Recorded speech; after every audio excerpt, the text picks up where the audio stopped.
Welcome to the ATC24 101 YouTube channel. This channel is dedicated to new ATC24 server players interested in joining but are unfamiliarized with this new aviation knowledge and phraseology. In this channel, we will be going over information pertaining to aviation knowledge, terminology, and phraseology, which is enough to understand and get comfortable in ATC24.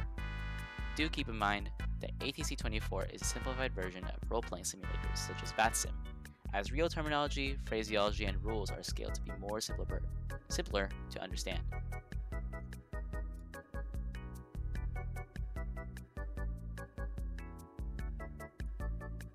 For our first video, we will be discussing about craft clearances. So, what is a craft clearance? Craft clearances are clearances which allow aircraft to fly in IFR or IMC. IFR stands for Instrument Flight Rules, while IMC stands for Instrument Meteorological Conditions. CRAFT is an acronym which pilots use to identify the 5 critical parts of an IFR clearance. C stands for Clearance Limit, R for Routing, A for Altitude, F for Frequency, and T for Transponder. Clearance Limit. This is usually your destination airport from point A to B. This is the limit of the IFR clearance as stated, and pilots cannot fly beyond the limit in IMC. In ATC24, we file IFR clearances to fly from island to island, while the server isn't in instrument meteorological conditions and can be technically be flown in VFR or visual flight rules. To make the map feel bigger, ATC24 only allows aircraft to fly island to island via IFR clearances. Routing. This is usually from the pilot's discretion. Pilots have the decision on choosing their flight plan. Common routing is GPS direct, however, you can include radar vectors or a SID or star. SIDs and stars will be in a separate video in the future. ATC will check if your routing is optimal and will ask to make changes if anything doesn't make sense or is wrong. Routes can also comply with the SOP of the airport, standard operating procedures, which this isn't required to know in depth, but if you understand it and want to fly it, it is through your discretion. SOPs can be found in a link attached to the airport's current ATIS information.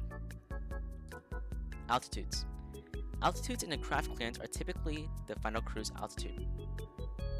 Altitude decision is based off of magnetic heading, whether it is westernly or easternly.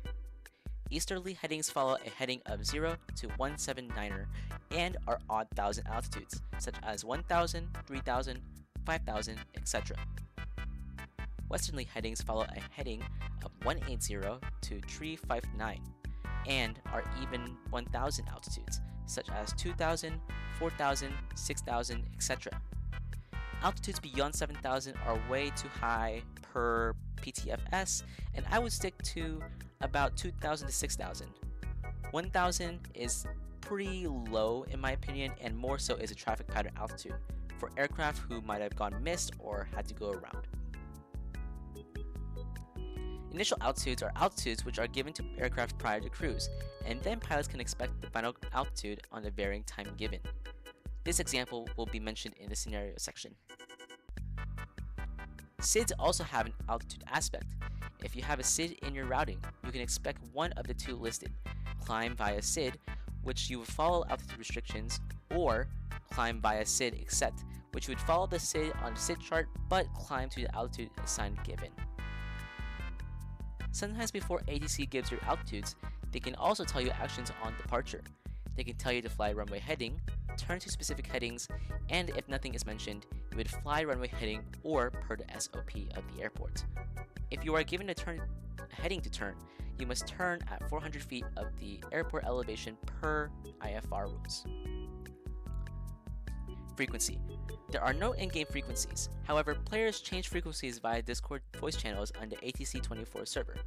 However, Tower can give you frequencies which are listed in airport charts, which you can find typically in ATISs. Frequencies for craft clearances are departure frequencies, and while there isn't a separate voice channel for approaches and departure, Tower usually accesses everything, unless it is a big airport which has ground, and ground controllers control taxiing and clearances. Transponder. Again, there is no in-game transponder. This is mainly for the flow of the craft clearance. Squawk codes range from 0 to 7 and usually correlate to routing. However, it is randomly assigned or randomly generated per ATC or other ATC platforms such as ATC24 suite. Now for an example. For this example, we have a screenshot example on the right, and when you have craft written down, the C and R right over here, you can write always because you can expect to fly to your clearance limit and fly to your routing, which is usually GPS direct. So for this example, we have arriving to Perth. We already know that our clearance limit will be Perth, so we put it in the C or automatically, and we already know that our routing is GPS direct. No further changes needed, so we can put our routing in our routing GPS direct. The altitude, frequency, and squawk code can be received after you receive clearance from ATC. Now moving to the scenarios. The pilot side will be on the left and the ATC will be on the right. So prior to requesting your clearance, it is important to confirm the ATIS information, as ATISes show what runways are in use for departure and arrivals. And more information per NOTAMs, notices to airmen. Also saying where you are or where you're parked can help ATC get an idea of how they will taxi you to the active runway. Once you are ready to request a clearance, I like to remember in this order: who you are talking to, so Rockford ground, who you are or your call sign, what you have, and what you want. So, Rockford ground, FedEx 8305, Information Alpha, Gate 2, requesting IFR to Perth. And now ATC will either give an immediate readback or your clearance, or will say this line: your call sign, Rockford ground, or whatever airport ground, clearance on request standby number 1. So FedEx 8305, Rockford ground, clearance on request standby number 1. If they tell you to stand by, it is not necessary to say standing by back, as you can be silent or simply say Roger. Standing by just means ATC is reviewing or finding your flight plan of the airport, or the airport is busy and the controller doesn't have time to give your clearance at that moment. However, once ATC is ready, then they will say FedEx 8305 or your call sign, clearance available, advised, ready to copy. And then you will reply with ready to copy, your call sign. So ready to copy, FedEx 8305. So once you are ready to copy or they're ready to give you an automatic clearance, you can expect this. So going to the part 2 of the scenarios, now I'll be acting as ATC reading back an IFR clearance to you. So FedEx 8305 cleared to the Perth airport via GPS direct. On departure, fly runway heading. Climb initial 3000, expect 6000 3 minutes after departure. Departure with tower, squawk 4210. So, seeing our readback, we were cleared to the Perth airport via GPS direct. Obviously, we know that because there was no changes necessary. For our departure, we will have to fly runway heading to an initial altitude of 3000.